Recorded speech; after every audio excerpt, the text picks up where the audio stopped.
வணக்கம். சைரஸா YouTube channel மற்றும் Ranjith team இணைந்து வெளியிடும் 2026 சட்டமன்ற தேர்தலின் கருத்து கணிப்பு முடிவுகள். இந்த பதிவில் நாம் பார்க்க இருக்கும் தொகுதி தளி சட்டமன்ற தொகுதி. கிருஷ்ணகிரி மாவட்டத்தில் உள்ள தளி சட்டமன்ற தொகுதி, அதை உள்ளடக்கிய பகுதிகள் கோலமங்கலம் பேரூராட்சி, தேன்கனிக்கொட்டை பேரூராட்சி, சரகப்பள்ளி, அன்னியாலம், மருதானப்பள்ளி, காசி அக்ரஹாரம், நாகப்பன் அக்ரஹாரம், சூடாச்சத்திரம், கோலட்டி, மாடக்கல் போன்ற பகுதிகள் இதை உள்ளடக்கிய பகுதிகளாகும். இங்கு நடந்து முடிந்த சட்டமன்ற தேர்தல்களில் காங்கிரஸ் கட்சி 4 முறையும், இந்திய பொதுவுடைமை கட்சி 3 முறையும், பாஜக 1 முறையும், சுயேட்சை வேட்பாளர் 1 முறையும், திமுக 1 முறையும் வெற்றி பெற்றுள்ளன.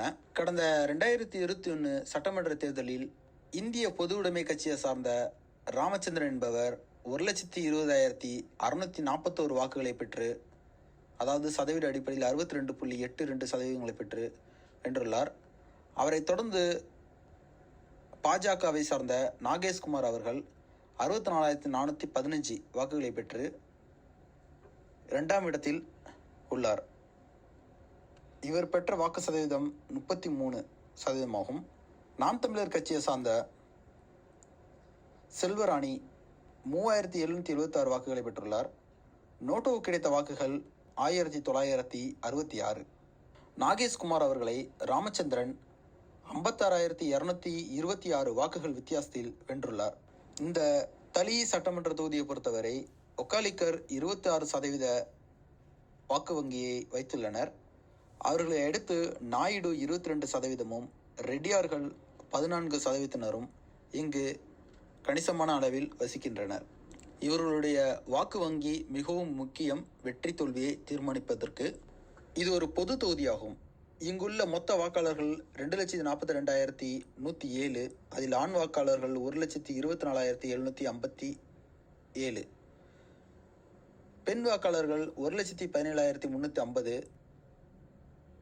கடந்த 2021 சட்டமன்ற தேர்தலில் மக்கள் அளித்த வாக்கு 1,92,056. 80% கிட்டத்தட்ட வாக்களித்துள்ளனர். நோட்டோ கிடைத்த வாக்குகள் 1,966. தற்பொழுது 2026 சட்டமன்ற தேர்தலின் கருத்து கணிப்பை பார்க்கலாம். இந்த தளி சட்டமன்ற தொகுதியில் மக்களின் ஆதரவை பெற்று முதலிடத்தில் திமுக உள்ளது. கிட்டத்தட்ட 40% மக்களின் ஆதரவை பெற்றுள்ளது. 2ஆம் இடத்தில் அதிமுக 29% ஆதரவை மக்களிடத்திலிருந்து பெற்றுள்ளது. 3ஆம் இடத்தில் தமிழக வெற்றி கழகம் 13% ஆதரவை மக்களிடத்திலிருந்து பெற்றுள்ளது. 4ஆவதாக நாம் தமிழர் கட்சி 12% ஆதரவை பெற்றுள்ளது. மற்ற கட்சிகளுக்கு மக்கள் தங்கள் ஆதரவாக 5% ஆதரவை கொடுத்துள்ளனர். இந்த தொகுதியை பொறுத்தவரை திமுக பலம் வாய்ந்த தொகுதியாக இந்த தொகுதி உள்ளது. மக்களின் கருத்துக்களின் அடிப்படையில் இது எந்த அளவுக்கு போலரைசேஷன் ஆகும் என்பது தேர்தலில்தான் நமக்கு தெரியும். ஏனென்றால் இந்த தொகுதியிலும் வன்னியரின் ஓட் பேங்க் பலமாக உள்ளது.